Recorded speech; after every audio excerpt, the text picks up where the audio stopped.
Ես ձեզ ձայն կտամ։ Շնորհակալություն։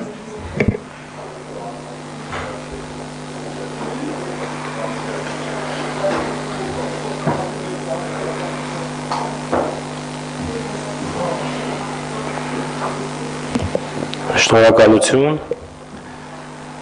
Քմծիծաղով կարձագանքեմ նոր գործընկերուհուս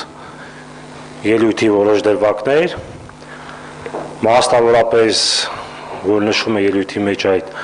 Բաղրամյան փողոցում փոքրիկ վրանային ճամբարների մասին, ճիշտ ասած ձեր ազգանունը չեմ հիշում, հարգելի գործընկեր, Տիկին Հունանյան, հիշեք նույն սխալն է կրկնում, ինչ ժամանակին Սերժ Սարգսյանը կրկնեց 7%-ի մասին։ Դուք շատ լավ պատկերացում ունեք, որ այո, այսօր իրավիճակ է փոխվել։ 2018 թվականի իրավիճակը այլ էր։ Կապիտուլյացիայի ստորագրելուց հետո Հայաստանի Հանրապետությունում փոխվել է իրավիճակ։ Այսօր երկիրը ընթանում է իներցիայի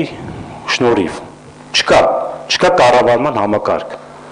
բացակայում է այդ համակարգը։ Կամ ինչ եք արել դուք, ես 2.5 տարիների ընթացքում, արդեն 3 տարիների ընթացքում, ես արձանագրում եմ որպես քաղաքացի, որը մինչև 2018 թիվը չի զբաղվել քաղաքականությամբ։ Այս 2.5-3 տարիների ընթացքում մենք կառուցել ենք ստի, ֆեյքի վրա պետություն։ Ու դրա վառապացույցը պատերազմի 44 օրերն էր, երբ որ մեզ բոլոր հանրությանը, համայն հայությանը այդ սուտ ու կեղծիքն են մատուցում, հաղթում ենք, հաղթելու ենք կարգախոսով։ Այո, միակ պատասխանատուն այս իրավիճակի դա Նիկոլ Փաշինյանն է։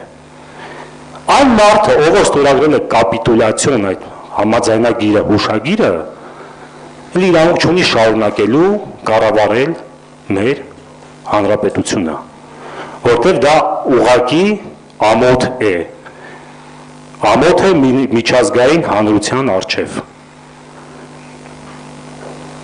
Մենք բազում մեր միջազգային, ես բազում եմ միջազգային գործընկերների հետ շփվելու ժամանակ բժիշկների քաղաքականությունից ձեռս եմ պահում։ Երբ որ ընթացիկ քննարկումների ժամանակ բժշկական կոնֆերանսների կամ ինչ-որ դեպքերի քննարկման ժամանակ ակամա անցում են կատարում քաղաքականություն, ես ամոթի զգացում եմ ունենում, որ դեռ կապիտուլյանտը շարունակում է ղեկավարել մեր երկիրը, մեր հանրապետությունը։ Շատ էլի ասելիքներ կա, ուղղակի չեմ ուզում ծավալվեմ, կարծում եմ գործընկերներս ինձ կլրացնեն, բայց ամեն դեպքում այո, փոխվել է վստահությունը, իշխանությունը չունի այն վստահությունը, ինչ ուներ 2018 թվականին, որովհետև առաջինը խաբել է իր ժողովրդին, կառուցել է ստի եւ ֆեյքի վրա պետություն եւ ամենակարևորը կորցրել է Արցախի 75%-ը։ Ես չեմ ուզում անդրադառնամ նախկին իշխանությունների մասին այդ մեղադրական հասցեներին, բոլոր իրանց չափաբաժին մեղք ունեն, բայց պարտության եւ կապիտուլյացիայի միակ մեղքը ներկա իշխանություններինն է։ Ամեն դեպքում նախկին իշխանությունների ժամանակ մենք ապրել ենք, գոյատևել ենք, բայց եղել ենք անվտանգ։ Մենք չենք վախեցել մեղրի մեկնել, մտածելով որ կարող է պատանդ ընկնենք ադրբեջանցիներին։ Մենք չենք վախեցել մեկնել